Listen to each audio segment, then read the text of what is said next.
John Wick behind that line of children as they walk by. You would be able to just disappear into them. Yeah. So Casey, let me run you down on something you may not have known before this show starts. Yeah. What you got? I'm not particularly good at hiding because What? unless there's a tank of some sort or a house in front of me, I'm pretty easy to spot. I mean, I'm pretty sure you could hide behind, I don't know, a redwood. That'd be pretty smooth operator of you. You'd be super what you're stealthy in the redwood forest. What you're telling me is I have the same stealth capabilities as the Ewoks. Well, I was gonna go more like Sasquatch. Well, And I've taken pictures with you. Sometimes you're blurry. I am. That's only because I run so. It's so fast I'm because so you're constantly stealthy and not runny. in focus.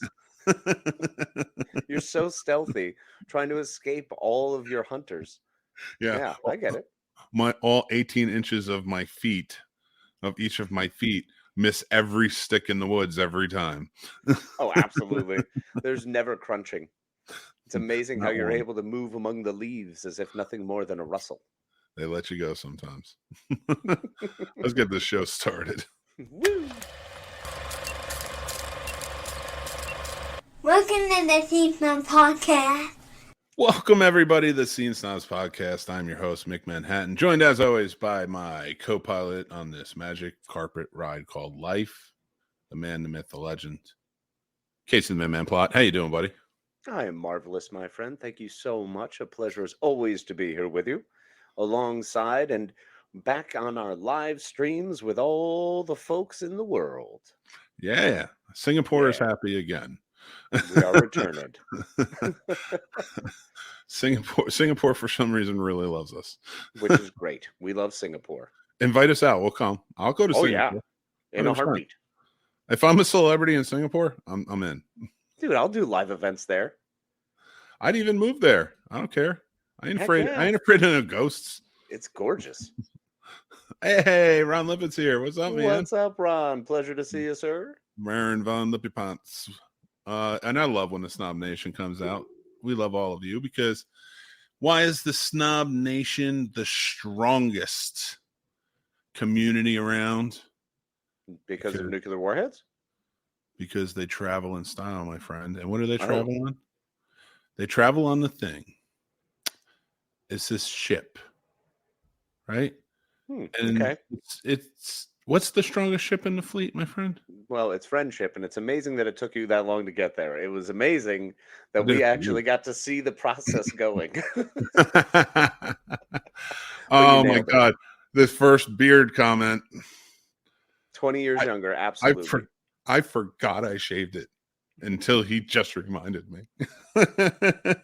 You just have me up right now. There's only like half of your screen is being covered. Oh man, I should have done that. I should have done like that slash lighting across the eyes you saw in horror movies in the 30s. Yes. I don't know why. You look amazing. So don't let anyone say otherwise, even yourself. My giant chud face. Been to Singapore. It's pretty amazing. Hot and clean. I love that. I love it. Things, Ron. Let's go. If anybody's listening in Singapore or watching, first of all, subscribe. Yeah, please. Rate, review, follow, whatever you're at. And then make us celebrities and we'll move to Singapore. Love it. I'll go to Singapore. Let's do this thing. Hell yeah. KG Mario. Hey, what's up? Changed my name recently. What's up, guys? What's up, buddy? What's up, buddy? And we got, holy cow, 20 years younger. Everybody, man, you're on top of it. Also, take off that hat. I want to see your head. So how old are you now? My head, too. Yes. Head and beard and head. Beard and head. You look like a solid 28. It's amazing. I wish I looked like I did when I was a lot like thinner, like compact me. Like it's just like everything was just like different. And that's 28. I was still like 2 years before that, when I was a firefighter. Buddy, who you telling? Like I haven't ballooned out over here. My God, it's terrible. I hate you. I hate you so much. Yeah, I've lost all my definition. Now it's just things. But they're The noodles. Put it back on. Put it back on. Listen, my potato face will only stay potato face for a little bit longer. It will grow back. Yeah, seriously, y'all. This is upsetting me already because this has been what, maybe 22 hours? No, I did it Something Saturday like morning. that. Oh, wow. Yeah. I woke up the next day, I shaved it. I was like, all right. But you already have so much hair growing back. Yeah, I know. It comes back fast, man. I'm telling you. This has been like 2 weeks. Yeah, but you're a dignified man. If you were growing up in France, you'd have the white powder on your face with the little red lips, the big powdery wig, and you'd be jaunting around and stuff. It'd be pretty dope. I mean, it's amazing that you think France is still the 1700s, but I'm in because I absolutely would be doing that. Me too. No, I wouldn't. I'd be like a No. laborer. I would be a laborer. They'd be like close the gate in Mongol or whatever, and then I just got to pull it down. Or we create a like awkward friendship because I'm some weird high nobility and you're like the city guard because obviously your size makes you a warrior of some sort. Yeah. I swear to God, if in this fantasy you call me Hodor, I'm throwing you out a window. Not at all. At least you're not throwing me out a door. I'll roll 20 on that one any day, Louis. That's what we should do. We should have our own Dungeons and Dragons, but it's Scene Snob style. And it's like a Candyland version of it where we just go off and make stuff up as we go. You and I are the DMs. We invite people to play and we just go with it. There's merit there. And just the absurdity is we have no rules yet. Yeah. So like we can do whatever we want at any moment. Once we make up a rule, it's officially canon and it's a rule forever. Yes, 100%. Oh my God, we got to get some people in on this. Oh my God, what do we call it? Absurd and Dragons? Close. I don't think we're allowed to have an and. I'm so glad I'm saying this in a recording. Yeah, seriously. I'm going to forget it after the show. You'll wake up tomorrow and be like, what was that stupid idea you had about Dungeons and Dragons? And I'll be like, whoa. This is not a stupid idea. I know we're going to wake up and want to do this tomorrow. Oh, and absolutely. People are going to want to play it. I'm telling you. All right, Ron says, you've heard the English nation, the French nation. Well, then that's the imagination. I love it. Hello. The imagination lives right Forever. On friendship. And wow, everything coming back to friendship. Really strong on that boat thing, huh? Yeah, I feel really bad. Do you need to get near some water, buddy? Do you feel like you need to be around an ocean? Like, are you missing the beach? Why do I feel like that was like a Free Willy reference? Wow. Not everything is a knock on you, my brother. You're the one talking about boats. You're going on and on about ships. Release the Kraken back over there. I just felt like you. Yeah, maybe that's what it is. Maybe it's actually the call of Jersey. It's a combination. When you get really grumpy and talk about ships, you just need to go to Jersey Shore.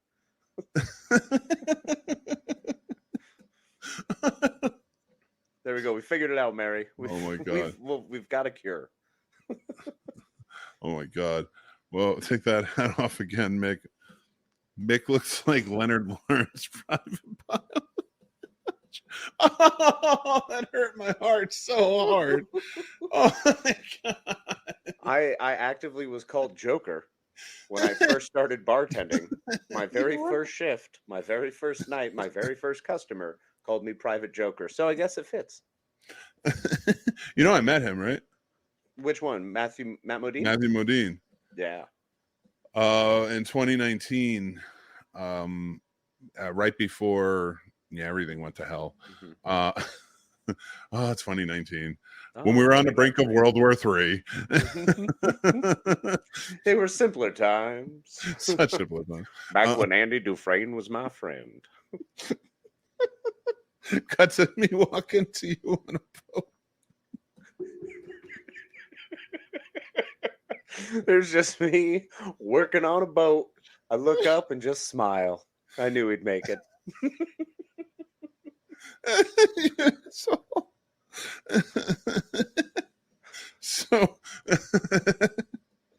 I forgot what I was saying. Whatever. Let's go. You were going somewhere back in 2019 when you met Matthew Modine. Yes, I met Matthew Modine. He came to the Alamo. They had a Matthew Modine weekend where they played like a ton of his movies. Mm-hmm. And the first night, George and I went to Full Metal Jacket because that's our movie. When he went, I think I've told you the story. I might have even said it on the show before, but like when he went, we were before he went for the Marines, we watched Full Metal Jacket. That was like our movie and such. So whatever. Neither here nor there. So he wanted to. A special moment. It was, and that's like our movie. So like we had a lot of fun. As soon as he saw it was there, he's like, I didn't even know Matthew Modine was going to be there. Yeah. George goes, hey, they're playing Full Metal Jacket at the Alamo. I look it up. I'm like, oh shit, Matthew Modine's going to be there for everything. So like we went and saw like 4 or 5 movies that weekend. It's awesome. But we met him, and George got his cover signed. And it was the same one he got Arlie Ermy to sign when he was in Paris. Oh, wow. I remember him. So they're both signed. It was pretty cool. And he told us some stories about Arlie. And it was a lot of fun. And then I had a great conversation with him. Like we were watching Pacific Heights. Mm-hmm. Great movie if anybody hasn't seen it. And before it started, he like sat down next to me because we had started talking. And he remembered me from the Arlie Ermy stories. So we were talking, I'm talking to him and I go, let me ask you a question. Who's your favorite Batman that you worked with? And he's just like, Michael Keaton. I didn't work with another Batman. I was like, you were in The Dark Knight Rises. He's like, oh my God. When you don't remember you were in a movie. Oh, I should say, and to listen, to his credit, I can see him forgetting it was like a 12 midnight showing of this movie, and he had been there all day for every viewing, doing Q&As and stuff. So I don't blame him for not remembering he was in that one. Totally fair. Were you there for the Memphis Belle by chance? Mary went with her father. Okay, I didn't get to go see that one, but we went and saw, and the band played on. Pacific Heights, Full Metal Jacket. She went and saw Memphis Belle. And what else did I see? I saw something else too. Vision Quest? No, that was playing the same time as because that's mine and George's. Like we used to watch that movie a lot when we were kids because in high school he wrestled. Mm-hmm. So that was like a big like movie for wrestlers, I guess. So I would watch it with him when it was as on. a wrestler can confirm. There you go. So he would watch. That was like our other movie because I was like, they're playing Vision Quest, right? And he's like, oh shit, if it was any other movie, I'd say let's sneak out and go now. But yeah, no, it was always fun. Hey, Radar's here. What's up, man? Hey, Radar, what's up, buddy? Radar, you missed it. We were gonna come up with our own Dungeons and Dragons game to play online or here or whatever. Yeah, it's gonna be great. Yeah, we can run a D&D server like KG Mario says. I don't want a server. I want to do it here. I just want people to come on and like try to do stuff and. Yeah, but we'll run it all through our Discord. We'll set up a channel on our Discord. Do you know how to do that? We can keep the rules going. I do indeed. Can you do that? We'll get this rolling. I like this idea.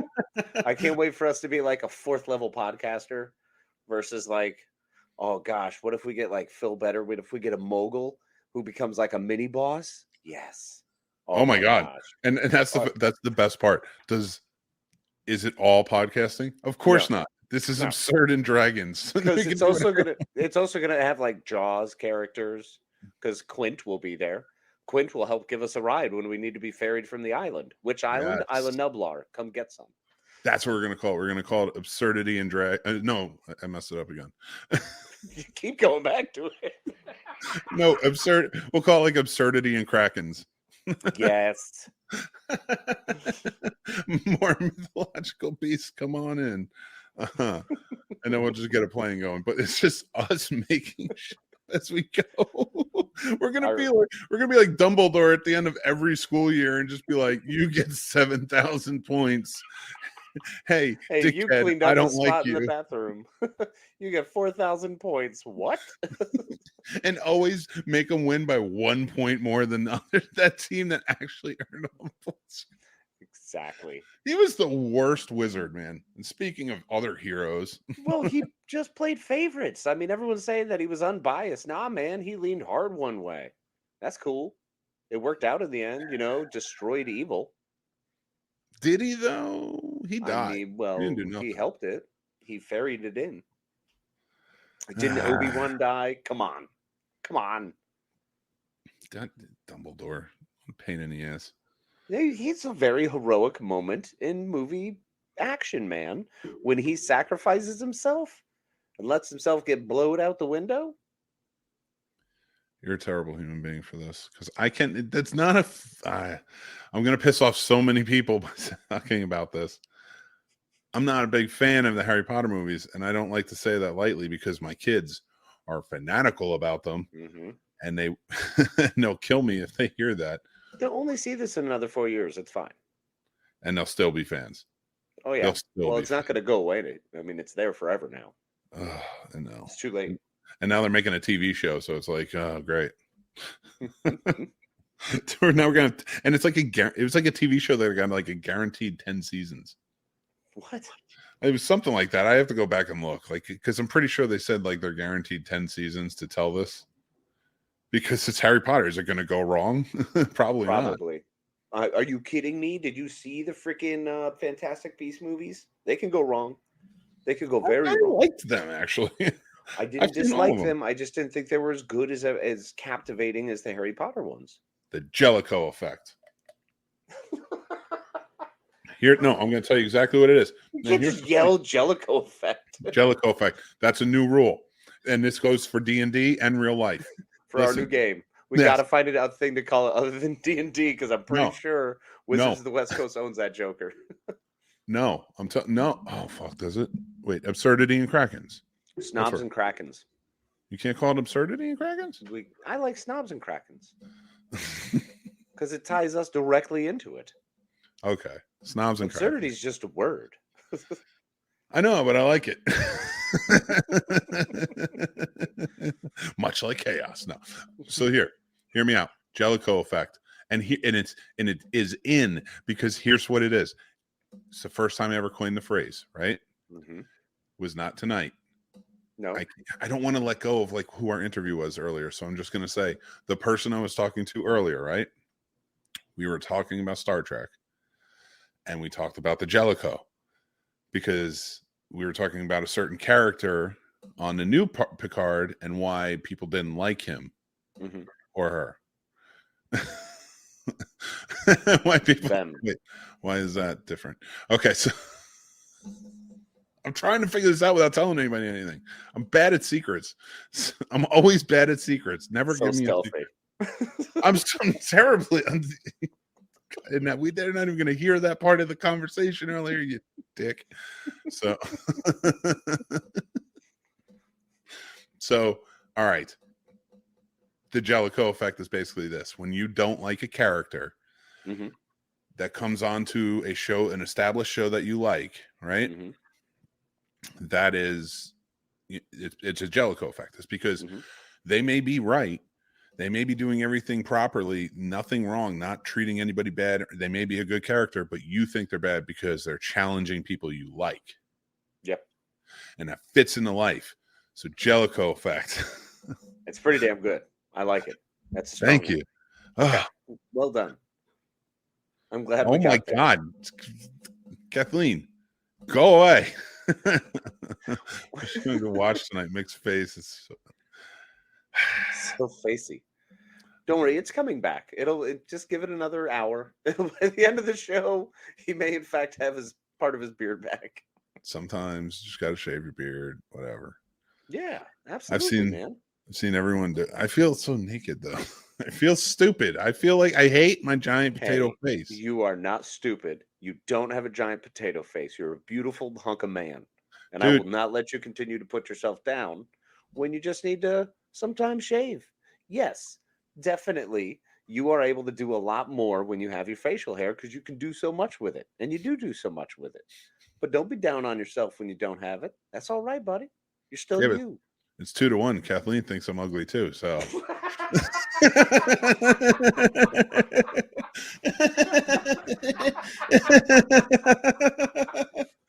Damn, that was good.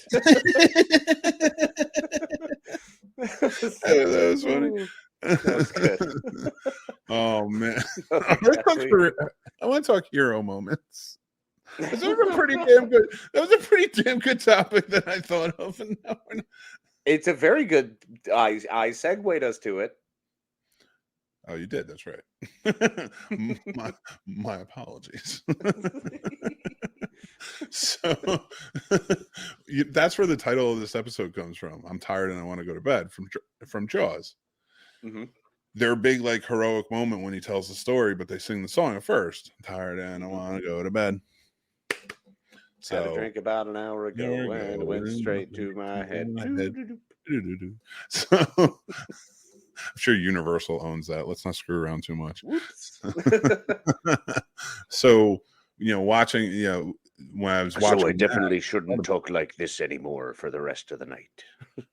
No, don't do that. This is going to screw with my head. No, but I thought we should talk about like heroic heroes in movies, like their heroic moments or speeches and stuff. Yeah. I love that. Start us off, because I am. All right, I will lead off this charge, since I kind of popped in with a Dumbledore bit, and I do think that is, if nothing else, it's an iconic moment in a huge movie series. So it's an easy one to see and pretty highly visible. So I'm going to go with another one that's actually really visible for me, that I love, that really nailed me in the guts more recently. And that was the Yondu sacrifice in Guardians of the Galaxy 2. That is a big hero moment, man. They really turned that character around between movies, didn't they? Yes, they did. They did a fantastic job. And we both love Michael Rooker. So seeing him get that moment to be just the most ultimate hero, sacrificing for his child, it's freaking beautiful. And I don't think there's a cooler way to do it than someone flying off saying, "I'm Mary Poppins, y'all."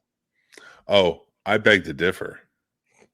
now you challenged me, and now I'm pissed because I'm like, I just thought of another one that was really good, and it was good, and I'm going to talk about it right now.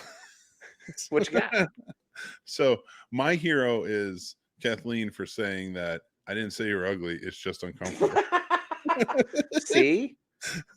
No, that's not really my hero. I don't care about it's that. Like the face of Bo. Give it about 50,000 more years and it'll be fully stretched out. I'm from the doctor, whatever. It sounded like, I love Bo, but whatever. Nailed it. So we get down to my hero, who I think made the ultimate sacrifice in a more perfect way than Yondu did. And this wasn't a challenge thing, but I'm kind of going that route. You are. I'm charging ahead. I'm going at what you said, and I'm like, I'm going to bust it open. Oh, Lord. So mine is Independence Day. The president, Bill Pullman, can't think of his name at the moment, his sacrifice. Or no, his big speech that leads to Randy Quaid's sacrifice. Mm-hmm. That was a beautiful moment. Yeah. Beautiful. Yeah, taking ID4 the whole way through, that is beautiful. That was a fantastic. I mean, I still turn on Bill Pullman's presidential speech from Independence Day 4 every July 4th. Yeah. Because I don't care who you are, it's inspiring as all get out. So love that one. Speaking of another inspiring speech, though, I have to go with the character. Oh, I just forgot his name. Sorry.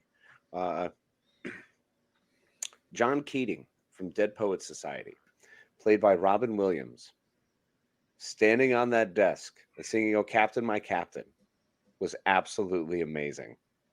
It inspired and thrilled. So I was, really dug that moment. I hate to break it to you, Casey, but you're, what do I like to say when you say these things? Wrong. Oh, well then please, my friend, enlighten me. Yeah, right here. You want to talk about teachers inspiring and motivating? Let me bring you to a little movie I like to call Dangerous Minds. Oh, good. Michelle Pfeiffer's character? Awesome. I'm sorry. Did John Keating over in Dead Man's Land have a kick-ass song done by Coolio? At least you didn't decide to go with a baseball bat wielding freaking vice principal of a school to be heroic. Which movie are you talking about? Because there's a couple I could choose between here. The 80s were really weird, man. There was a lot of weird stuff. It was all about beating up teenagers and how dangerous the teenagers were. Dude, running the school. The principal, Lean on Me, class of 84, and I think that in 21 Jump Street, definitely made me feel like I'm going to federal prison when I get into high school. That's what it felt like. It felt like everybody got murdered all the time. All the time. And it was nothing like that. Oh my God. No, I can't do this. Lean on Me was definitely the tops in health, those that you read off. Because I'm Lean on Me, thinking the about Principal's number 2, because that's Jim Belushi, right? The Principal? Principal. It's Jim Belushi and Louis Gossett Jr. That's right. I love Louis Gossett Jr., man. He plays like the Between Iron the Eagle and hey, Chappie and Iron Eagle. You want to talk about hero? How about Chappie and Iron Eagle, bro? What did he do? He didn't do nothing. The Who's sun talking saved about? him. The sun saved him. It was his Not plan. in number 3. In number 3, he came in with all of his old heads, and they flew those classic World War II planes. I want to listen. I don't like to curse anymore, but fuck you, Casey.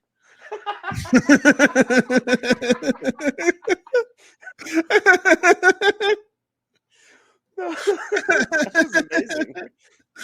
All right. Okay, I'm gonna go back to a real heroic moment now because I do have a few legit ones that I thought were good. Okay. Boromir in Fellowship of the Ring, man. Oh my God. Yes. That's that's Sean solid, Bean dying, dude, fighting the whole way. Mm-hmm. With Oh that my song God. about, I mean, that Elvis song playing in the background, and when you find out what the words are, they're so beautiful. I'm sorry I don't have them in front of me. You should look it up though, because it's just gorgeous. Like, it's talking about being the shield that'll break the arrow and everything as he's getting shot. Oh, woo. Oh my God, that's such a great heroic moment. Oh, Boromir, man. After everything, I gotta rewatch those movies, man. I mean, he just turned on him, had just realized that he turned on him and was fighting back against it. That's what was calling to him the whole time. Yeah. And it wasn't until his very last moments, last breath, that he was able to redeem himself. Oh, it really is, man. That's awesome. That's such a good. That might be the best one. I'm thinking of other ones. I'm thinking of like lots of other movies and stuff, and I'm like trying to get there. That's such a good one, man. I mean, one that's up there is definitely like the T-800 and T2 when he says goodbye because he has to kill himself. It's a good one, but it's not a great. It's not Boromir level. It didn't do it, and it was, it's him giving the thumbs up, and I don't know, there's a little too much cheesiness there. You know what that reminds me of? Oddly enough, my mind's like my brain circuits went right to Titanic, right? So when Jack goes in the water, he just gives a thumbs up. Oh, I found room on the door. Bye bye. Blub blub. Oh, that's terrible. No, but I'm telling you, stop it. No, that movie, I watched a video the other day. It was hilarious. And it's a guy who's just standing by a keyboard and they're watching that scene with him. And as soon as he sinks in, he starts playing Under the Sea from the Little It was amazing. That's perfectly timed. Well, it really was, because you're watching him sink away and it's just like under the sea. That's what you'll be. I have a few other moments. Like, I wanted to pull up Ash being a hero from the Evil Dead. The problem is he goes to the same cabin twice and does the same thing. Well, no, he never leaves the cabin. Oh, in the second movie when he comes back? No, remember, because at the end of the first one, the evil came in after him, right? Like, remember, he was traveling around, came to the house, and found him. And then the second movie, after they tell like the recap, opens with him being chased by it. He's still in the same cabin. It's still the same time. But then doesn't he come back with another group of people in a TV show? Like 30 years later. Okay. Oh yeah, I'm mixing my stuff up. No, Ash deserves to be a hero. I mean, yeah, of course, he's a hero, especially. But his most heroic moments, in my opinion, came in Army of Darkness. Well, agreed. That's absolutely when he was a hero. Give me some sugar, babe. Like, that's great. I meant more along the lines of like he was leading an army at this point. Oh no, I was talking about when he kills a witch in the S-Mart, and then smooches a chick. Take it right. So you're not allowed to watch love movies before the show anymore. Well, I was watching dating shows. I should not watch dating shows before I jump on here because I'm at a point where it's like, you know who else was a hero? Rachel McAdams in The Notebook, because she was willing to love and throw herself. Was she though? No, she wasn't. She didn't care. Yes, She she broke did. up. She left. Whatever. She No, made a I don't want to hear it. sacrifice she went to the dude and broke up with him. All right. She went to James Marsden's character, looked him dead in the face, and was like, I love you, but I can't be with you. And she went right back to where she belonged. Yeah. Home with her very rich parents. Now with that Noah guy. You know, those rich parents who one day would probably breed her into wealth even more. And then when she's an old woman and she doesn't remember who anybody is, Noah's fine. He's off with like whoever he married in the future. And she's got somebody to take care of her because she's already lost it. Yeah. So, but instead of Noah, like, no, I'll die with you. I'll just straight up die with you, right? I'm fine. I'm okay. Well, no, he wasn't. He was struggling. He had all this sickness too. He was all banged up. Yeah. Didn't he have a heart attack? He had a freaking heart attack right there in the room. Yeah, because his wife died and he's like, I'm done. No, not then. It was before then. When she, mentally collapsed again. Oh, she came in and laid with him, right? No, he went in and laid with her. I don't know what the hell. This stupid movie. Go rewatch that movie. Go rewatch Although that. I do love Nick brilliant Cassavetes. tale. Nick Cassavetes is the man. And then how about Spock in Star Trek 2, Wrath of Khan? Buddy. Oh, yeah, it's a good one. Sacrifices himself, save a ship. Hey, it's right behind me. I put it up. Saves the crew. Yes, sir. Some heartbreak right there, man. You can bring some tears on tonight. I don't know why you got to do this to me, dude. It's only 9:30.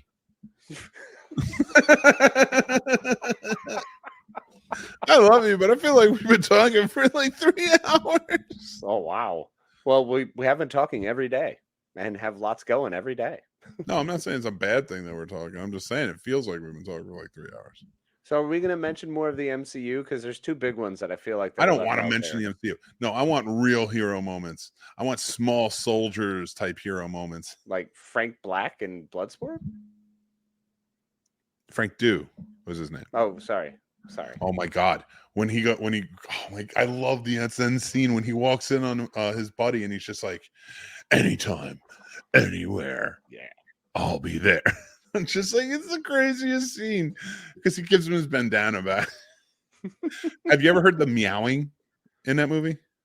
No. Are you kidding me? I mean, I listen. Most of the time I watched that movie was on TNT. Like most of my viewings of that movie. It's baked in to. It's baked into the. Why did they need to lay an audio track of meowing? I don't know, but I'm gonna find it.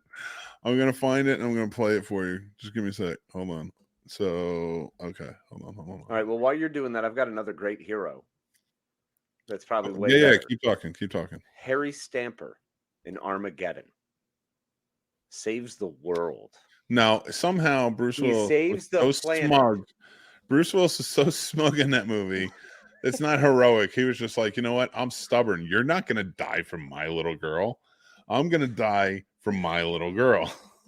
He wasn't saving AJ. He was more okay with being dead than watching him marry his daughter.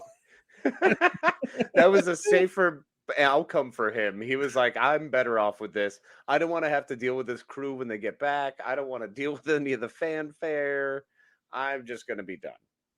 Yeah. Close it out on this rock. All right, let me play this thing because I can't play it for long, but it's ridiculous, and I want everybody to kind of check it out. Meowing in Bloodsport. All right, here we go. Ready? Are you ready?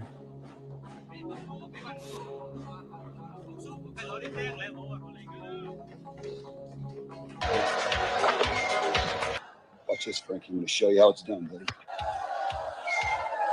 What?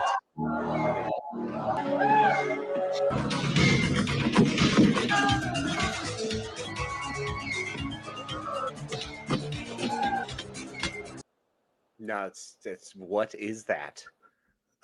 Was You that heard like it, the right? producer's pet cat? Dude, here's the thing. I know some people are like, well, that can't be the real movie. They probably edited those. No, because here's how this occurred. Now, I've seen Bloodsport many times when I was younger. And I've seen it a few times as an adult, as a grown adult man. Maybe more than times. maybe in a dozen area, but whatever. There's a lot of, I forgot how much adult time I've had compared to kid time. So anyway, getting back to it, I was watching this after a certain law was brought into place, the right to get high, maybe here in Virginia, and I may have been partaking in something, I don't know. And then I watched Bloodsport on Amazon. They had it on. Okay. I couldn't unhear the cat. It was there, and it's there throughout the entirety of the movie when the tempo goes up. Wow. It is always there in the music, and it's baked into the music. And I'm telling you, if anybody doubts this, you need to watch that movie over and over again. So you just got everyone to rewatch Bloodsport. That's what You're happened welcome, here. Jean-Claude Van Damme. Guys, come on the no. show. Go watch Legionnaire. Watch a good one. Or Lionheart. What? Those are way better than Bloodsport. How dare Way you? Sonny better. Chiba's in Bloodsport. Yeah, but You jerk. it's not Legionnaire. You're right. It's not Legionnaire. That's the good thing. Legionnaire's terrible. Legionnaire is not terrible. Movie. You take it back. You I'm take not it back taking it right back. now. Wait, you're gonna say what? What's better than Legionnaire? Universal Soldier? Yeah. No, what? By a lot. Like I'm disgusted Legionnaire. by your taste I in mean, Jean-Claude Van Damme movies. If I had a scale in front of me and this is a quantifiable thing to do, I would throw maybe like Legionnaire on one side, I don't know, The Quest on the other side, and kind of see which one is worse. I mean, but yeah, no, the good ones that he made, that's the one. I mean, okay, again, if I'm throwing it on a scale, I'm throwing Universal Soldier The Return on there. And Lionheart, which is going to smoke it. Well, Lionheart's better than Legionnaire. Okay, we can agree on that one. He was a Legionnaire in it, so you still get that correlation there. It's basically the same story. It's so bad. And in fact, when I watched Lionheart and saw he was in the Legionnaire, and I had only ever heard of the Legionnaire in like old movies and stuff like that, I'm still not even 100% sure what they are. But anyway, that's neither here nor there. It's like The Secret Garden. I don't want to know where or what it is. Wait, the one that Bruce Springsteen is singing about? No, or the actual the Secret book. Garden from the book. The book. I think I told you this when I was in the 4th or 5th grade. My teacher started reading that book to us, and she only got up to a certain point before anybody got into the garden, and she never finished it. And that was like in the beginning of the year, so I don't even know what happened. She just stopped reading to us. What? She didn't read the book anymore. Wow. So I never found out what was in the Secret Garden, and I never want to. I never want to know. Well, you'd be amazed to find out that you can actually find friendship in the Secret Garden. I believe that. But Yeah. only the type of friendship you find in the Jersey Secret Garden. Ooh, like a scrapyard? Is that what you call your secret gardens? Shit, They're just are they scrapyard morgues? There's a scrapyard and a strip club on this side, but if you go to the scrapyard and the morgue side, there's a whole different scene over there. Welcome to our scrapyard / recycling / skydiving.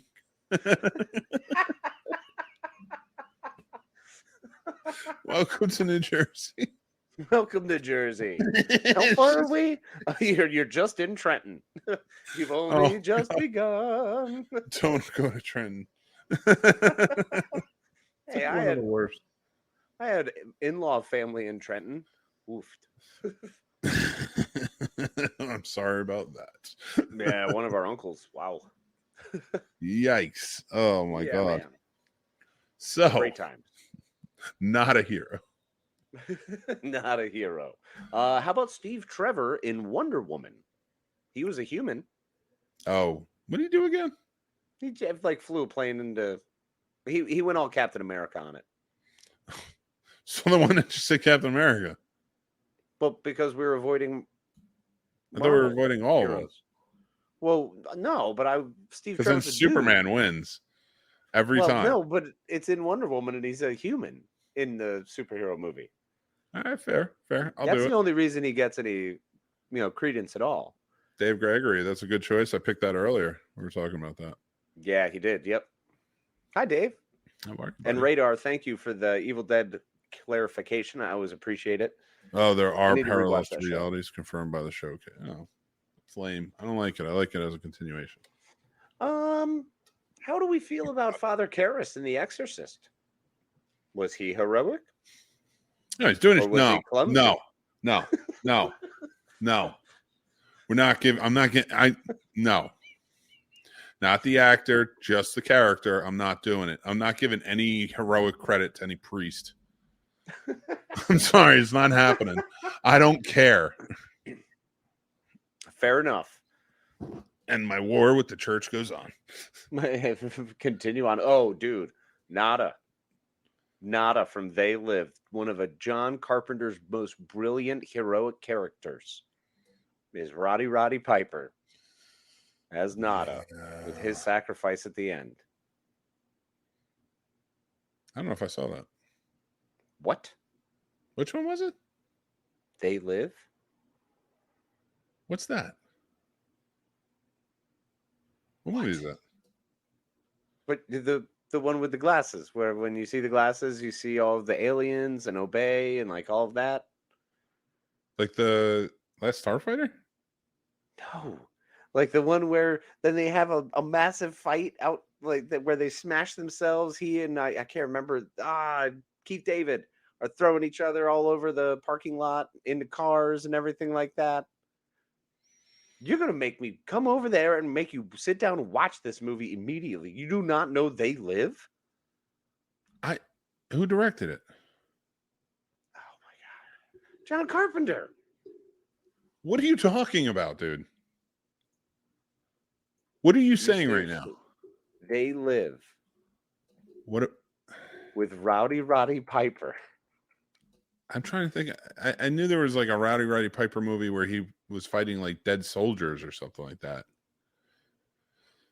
Like it was based on a Mortal Kombat, I thought. No, talking about aliens. They live. What? You seriously have no thought of what this movie is? I'm sorry, man. I have no idea. Wow. Okay. That's amazing. Gotcha, I feel like they got you, motherfucker. I feel like they got to you. That's what I happened. got to you. I knew it. They got to you. I'm like, this isn't real. You can't even. Love What are that you movie. doing? That was for the other day when you were like, "No, I'm going to mess with them," and then like you confused my head with your witchy warlock ways, and then it just went downhill from there. Fair enough. Are we calling Jack and Titanic a hero? No. What did he do? He saved her. He didn't do anything. He found her a door. He found her a door. He was there was plenty of crap floating around. I don't want to hear it. He was the first Hodor? Is that what we're saying? No. Touche. Dude, I'm so pissed at that movie. Titanic, man, that was the worst. I can't talk about it. I'm not get mad. That movie pisses me off. There's no like clear hero. There's no clear like you're just following. There's nothing to it. It's not as bad as The Sound of Music is, but it's pretty dull. That's fair. I can see that. Like, there's no, like, okay, you have a story. You're on the Titanic. You can make this a Titanic-sized movie, and I'm following DiCaprio and Winslet around everywhere while Billy Zane gets mad. Like, it's just stupid. It's a dull movie. And then I'm supposed to, like, care that everyone's dying in the water? Well, it's all right. Look, man, why don't we hop off that and get to maybe a brighter one, like Guido Orefice in Life is Beautiful. He was pretty heroic. I'm not doing this, Casey. What? He was very heroic. It was beautiful. And yes, he died. He just say, why? Why is your dick? I knew you would get me back somehow. And you went right to the Holocaust? Yeah. You're an ass. He had a beautiful moment with his son. Oh my God. With him through this horrible moment. That's heroic as all get out. That's the real kind of heroes. All right? No, but you're throwing that stuff in my face and it's making me sad. Okay. Here's one that's better than. No. What about Boo from Monsters, Inc.? She overcomes her fears and has to beat up the monster to save Sully. That's true. Yep. That was a beautiful moment. That was a beautiful pretty moment. heroic. Yes. Showing that heroes come in all shapes and sizes. Overcoming your fear is what makes you do a this. true hero. I know what you're doing. Showing your courage. I hate you. What? No, I'll give you. You want a hero? You want the best hero of all time? What you got? Mr. Rogers. Oh, like from the standpoint of who he was? Yeah. He was on TV, so he's the same character, and supposed to be the same as real life. So there's our hero of the century. And right up there with LeVar Burton. Oh, I would definitely put him as vice president in this scenario. Yeah, 1,000%. Bob Ross is the undersecretary there. You know what's messed up? You're really going to enjoy this interview. Oh, I believe I am. We talk about this too. Yeah, I mean, like, but in a different way. Like, oh my God, I feel like he and I could have our own show. You probably could. I never want to, though. I would. No, it's fine. Him out. It's fine. I would sacrifice myself the way Bing Bong did in and Out. I hate you. Or Inside Out. Yeah. Oh my God. Don't say up. No, because there's not really a heroic factor there. That's a beautiful story. And the love story in the beginning is, bar none, one of the most beautiful love stories ever. He wanted to put the house in the same place she painted. Mm-hmm.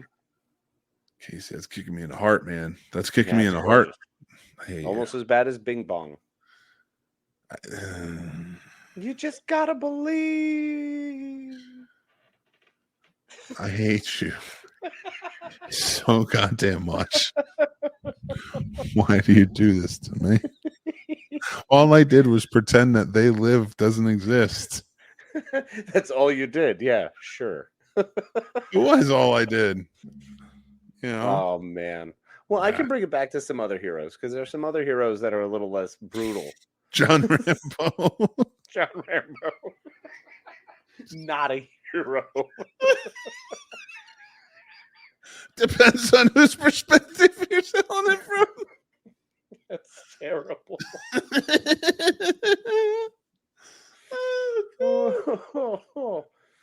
I was going to say from TV, Buffy Summers, man. I swear to God, if you go to season 5, Casey, I can't handle much more of this. Well, because she dies. She literally sacrifices herself for her family and friends to ensure that it's sealed off forever. And because they go meddling around, they crack open the same evil that she helped get rid of in that moment when she finally was able to find peace. I hate you, dude. And we find out not only that happened, but they brought her back from heaven. That she was done, man.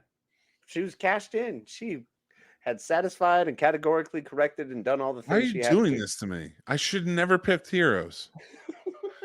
I should never done it. Why? Because I said that you watched a stupid. No, I said The Notebook was stupid. That's why you're doing this to me, isn't it? It's not even that they live thing. It's the stupid. It's that, isn't it? It's because I said The Notebook was stupid. we went heroes, and now I'm not going to stop because now I've realized that this is a beautiful scratch to itch. Oh, it feels no, good. stop Oh, torturing it feels so nice. Oh, so delightful. Like when you can't get that spot in your back and you just, yeah. Radar, I beg to differ here. The best goddamn movie fight in history. What? They Live? I mean, have you not seen The Raid? Thank you. Ong Bak? I mean, there's some seriously good fighting movies out there. Hey, you know who else I think is a decent hero too? Oh, Kathleen sees it. Take her to the moon for me. You know. Who? It's Bing Bong. I was just out of it. I know. What's I up? came flooding back in. What's up, Dale? Hi, No, Dale. not any Tom Hanks movie. I'm Sleepless not giving in him. Seattle. He's a hero. No, he's not. He receives the love. He's the protagonist. He's not a hero. Yeah. We're really okay. Now it goes political. No, it doesn't. But seriously, we really need to dumb down we need to stop dumbing down the term hero. Okay, not everybody can be a goddamn hero. Not everybody a hero in their own right. No, you can be the hero of your own story. Fine. Everyone's a hero in their own way. Okay, fine, but society in a whole has to stop picking heroes like this. I don't know. Captain Hammer made it pretty clear. That's who you go with to prove me wrong. You couldn't even say him for the hero thing, and that's who you go. Fuck.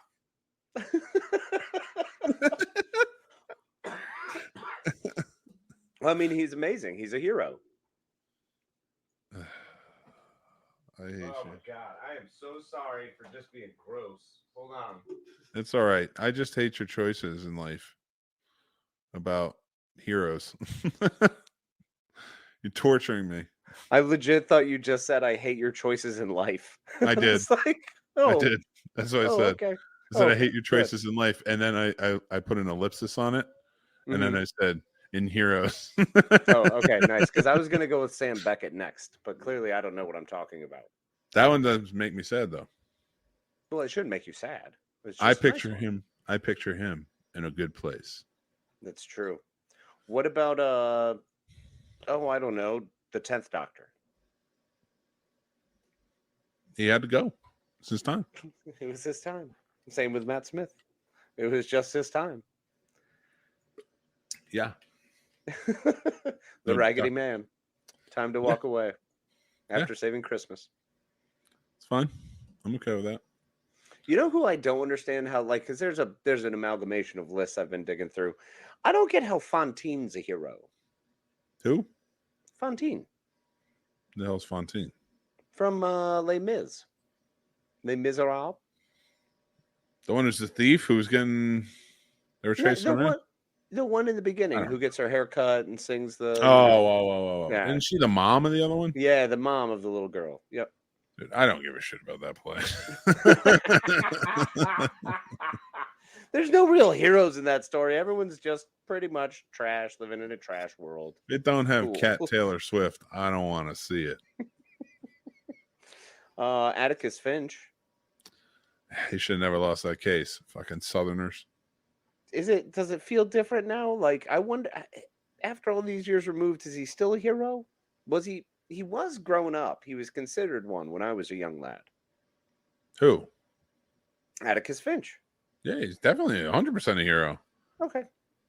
Yeah, may have lost the case, but he stood up. He dealt with it with integrity, and he stood up for the man who had nobody else on his side. Yep, that's strong. I like that. Oh my God, I can go on for days. I can write a dissertation about this. I fucking love Atticus Finch. There's so many layers to that fucking book that people don't understand.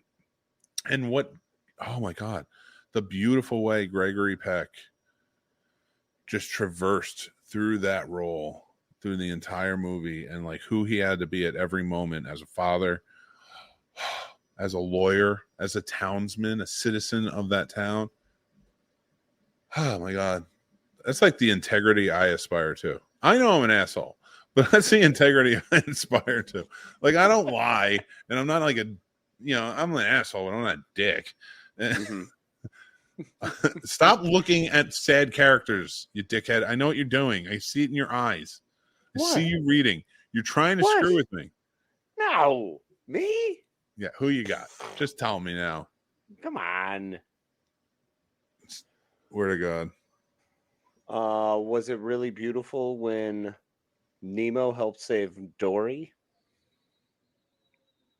Nah, that's not. No, that one hurts. That one hurts a little bit. I don't like that one. I don't like this feeling. I don't like this feeling. I don't like it. Nah. I don't want to be feeling this. Why am I still feeling this? Call Father Karras. Something's taking over. Oh my gosh. Ridiculous. Well, I mean, there's also Top Gun. Maverick's a hero. No, he's not. What? No, he's not. Maverick? Maverick is a great pilot, an excellent pilot, but he is not the hero of that story. After being responsible for killing his best friend, that is not his fault. Just because he was proven innocent. I told you no fault. Yeah, I told you who the villain of that story was. Hollywood? Kelly McGillis. She was the real villain of that story. She did everything wrong. She slept with the student, shared secrets. They were very problematic at the workplace with their toxic relationship that shouldn't have been happening. And it caused Maverick to not be focused enough in the school. And Goose died as a result of that non-focus that she put in his head, which she's a teacher and she should know better. That's fair. It's very fair. The Winchesters, I see Radar's got that up there. Sam and Dean Winchester. Sam and Dean. Love Definitely heroic. The kids from It. Yeah, they were pretty heroic. Wilson from Castaway was here. Okay. It's true. And David says he went to school with Tony Peck. That's awesome. Oh, that's awesome. That's very cool. And he went to school with Kelly McGillis. Oh my God, where did everybody live? Yeah, right. Where's this wonderful celebrity village? I want to go see. They can't tell you. We haven't made it yet. No, I'll never be invited. Can't afford to live there. Until I'm a celebrity, I'll never be invited. New York is a good answer, Dave. Yeah, fair. Yeah, New York. Though just all of New York. It's just the whole thing.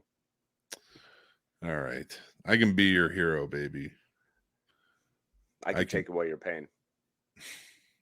Just by fixing something, maybe? Yeah. In fact, I've got a pretty good fix for you, buddy. So we've been on a roll here recently, and I really got stuck on Nemesis the other night. You and I started a discussion about it because it's one you don't like a whole lot. Yeah. Understandably so. There are some holes in it, and now it has been stuck in my mind like a weevil. So that was a short conversation. So I need you to now fully, and with all of your power, McManhattan, can you fix Star Trek Nemesis? Yes, 100%. Give it a go. Because it already has like the foundation that is so solid. There's nothing you have to improve. It's literally everything else is literally just building up off that foundation, which for some reason they didn't do, and they made that foundation do things that it doesn't normally do in any of this franchise whatsoever. But whatever. You have the characters. You got the Enterprise. What more do we need? And what less do we need?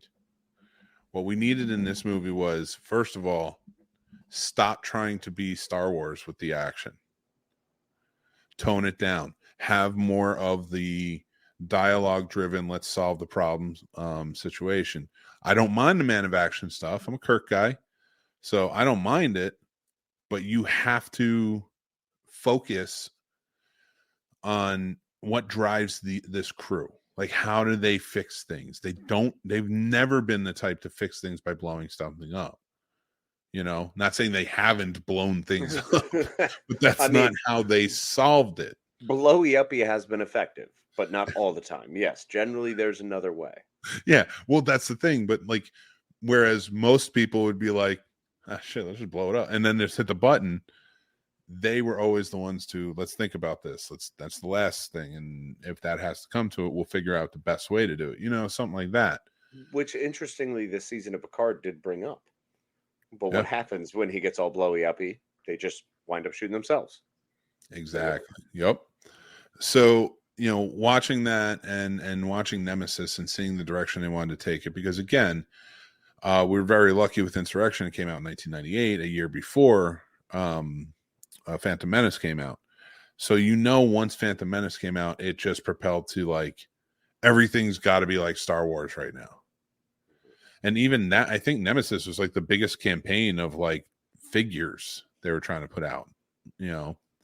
So what that tells me is you guys need to dumb this down and dumb it down in a way that's like, okay, and we don't need bright, shiny things like that, because they've proven that in like 3 other movies before. You got to have them interact. You got to have them fix things. So who do you take out and how do you change that? Mm-hmm. First of all, they shouldn't have sidelined anybody who was important to the original cast, like Guinan, who just smiles in the movie. Wesley is there, even though he clearly left. He was gone. So maybe as the watcher, he came back, but you don't sideline him with nothing to say, even to his own mother. Yeah. Then sideline Bev and just like kind of relegate her to go down to sick bay. That's never been what the point of this was. Yeah. And then, so like stop sidelining all these characters and also stop the weird connection that was being forced between Data and Picard. Not that they didn't have a connection, not that they weren't friends and they didn't care for each other, but they were trying to play this up so that way it could sell the end. Like that ending could still work. But you don't have to have that relationship to build up. I don't know why this writer stepped in and was like, all right, let me change the complete dynamic, And like clearly you said, no one understands after 7 seasons and 3 other movies who these characters are. Yeah. Yeah. And also, I don't mind these remans.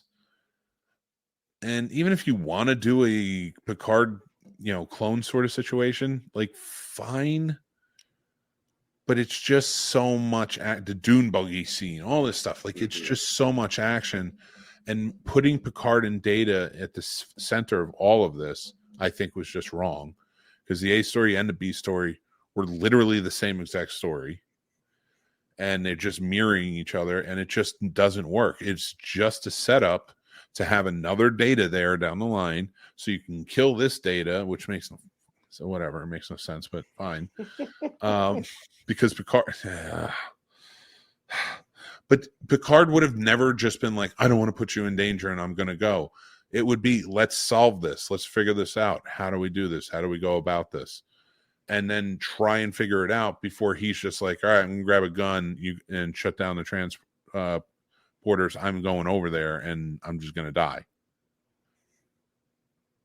All the years they've been doing this, like it's never been like that. Yeah, fair. Even with the Borg, he wasn't really like that. He knew he needed his crew to help him. So to fix this movie, you really have to take those elements out of it. So I really think you needed to take the clone element out of it. I think you needed to make it more along the lines of what the insurrection fight was becoming. You know what I mean? Like where it was more like, let's try and work this out, figure it out while we're having this fight, right, where there's interaction, and take out these really weird heroic points, like Riker for some reason leaving the bridge while Picard's on another ship, just saying, hey, in this crisis, you take the bridge. And I think it was just Troy. It's just like, you take the bridge. I'm going to go fight this guy. Where is the Riker that always, which they even said in this movie, you shouldn't go, Captain. You shouldn't go on away missions. Your place is on the bridge, but fight him on it. So Riker's just going to be like, all right, Picard left. I'm going to roll out. Go deal with this. Now I'm not going to get Worf to do it. Sure, but it's Troy too. I mean, she's a fully capable bridge officer. Yes, and I'm not putting Troy down, but I'm saying that's a lot of pressure considering you are in command and you don't need to leave when you have security officers everywhere. Yeah, that's fair. You know, like this is Who like are the real also thing. just getting like torn apart. All right, I calm mean, the down. Riemann soldiers are a bit more strong, and your ship has been You know pretty what? You're beat trying to tear up. this down on me. You're still mad about that stupid notebook comment. I'm telling you right now, the only way to fix this is you take the clone out. You can have the Riemanns, but it makes no sense. It would have been a lot. I like how it opened up the door towards the Romulan and human connection. Working together. Yeah, it was kind of the Yeah. push that they needed for after Spock's reunification efforts to Yeah. then have this be the thing because they've wiped out all the old council. So it's only going to be the new folks, and the Riemanns have beaten them up pretty bad. So it was a good way to open that door. I do say there, it's a good vehicle for that. And we get Commander Denatra. She was awesome. No, listen, you have some really cool elements to it, like, but it's really just the popcorn bullshit that needs to get taken out of that for it to work. It really is. You take the clone out, you take the, you can still keep the Riemanns, but change their plot up a little bit. Like, all right, maybe we're not trying to take out Starfleet. Maybe we're trying to get one of their ships. Something, whatever it is, or maybe they're trying to take out Vulcan and not Vulcan, Romulan. And we're stepping in to kind of deal with it as well, because we're in the area or whatever it is. we'll think of something, okay? But what I'm saying for this purpose is to say, get rid of all that unknown, like, action to it. You can have the B storyline, so you can still kill Data off, and you have lore there. Fine, you can keep that, because that wouldn't take away from the rest of the crew doing their thing, because Data would still come in and out. Right. Which he did, but Picard was taken too far as well, and it really was a weird mirror thing that they had going on there, and it just didn't work in this movie. So you take that out of Picard, and I wouldn't make Picard the center of it. I know he was the biggest name, especially with X-Men and stuff like that, but he can still be the central figurehead, but like maybe it's not. It's something has to do with the ship or something that he is, trying to save or something like that, but don't make him the main focus. Like they need Picard for his blood, because that's how they're going to get him fixed or whatever. It took too much away from the story, in my opinion, and the rest of the crew. That's fair. So what do you think? My friend, I think with a few modifications, little tweaks there, and maybe a few more expounding on what will we insert here, there's a very good chance that you fixed it. Okay, so we get a semi on that. Like, it's kind of yeah. You're like half-assed. You gotta. Yeah, it's good. I mean, look, I could say probably would have been a little bit better than what actually came out. You know what? Let me get another rewatch in of it. Get pissed off again, and then long down the line, bring Nemesis back, and I think I can get a pass. Fair enough. It's always better when you're freshly heated up in the moment. So. Yeah, I think that's a safe bet. But you know what, guys? For those of you listening and who didn't get to see my dumb bearded face, go follow us on social media, because that's where you'll probably end up seeing it. We thank you guys for joining in. We thank our patrons who support us and help us keep the lights on. You guys are getting 2 new episodes of Warp Factor Fiction coming to you very soon in the next couple of weeks. Also, a new Quarter Impulse is coming, and a very special interview that we will talk about once it gets there. It'll be on Patreon first, of course. So go sign up if you haven't already. I want to thank my good buddy here, Casey, for screwing with me the entire time. But I love you for it. I will never let it go when there's an opening. I'm a shark, buddy. When I You smell are. blood in the water, that's why when people are like, "You're so nice," I'm like, "No, I'm not. Not really." No, you're not. You're a jerk. You're a jerkhead. Guys, we got a new design up over on our snobsmerch.com store, and that is, do you even trek, bro? What, bro? Yep. Get in a shirt, on a mug, or anything else. It's a lot of fun. We got some other new designs coming out very soon, so keep an eye out for those. And again, guys, we love and appreciate all the support. Please rate, review us wherever you're listening, or please give us a subscribe or a like here on YouTube. It goes a long way. But until next time, I'm going to let my good buddy Casey take it away. But thank you guys for listening. Thank you, as always, my wonderful, fantastic friend. It's an absolute pleasure. It's a joy every Tuesday that we're able to do this together. And hopefully everyone listening out there, we thank you so much for listening, that maybe we brought you a little joy, maybe made a little fun, made you added a hour to your day that made you chuckle, maybe even pee yourself a little bit. Whatever it was, we hope you always remember to keep on checking out, keep on hanging out with us. Be kind to yourself, be kind to each other, and be well. All right, take care, everybody.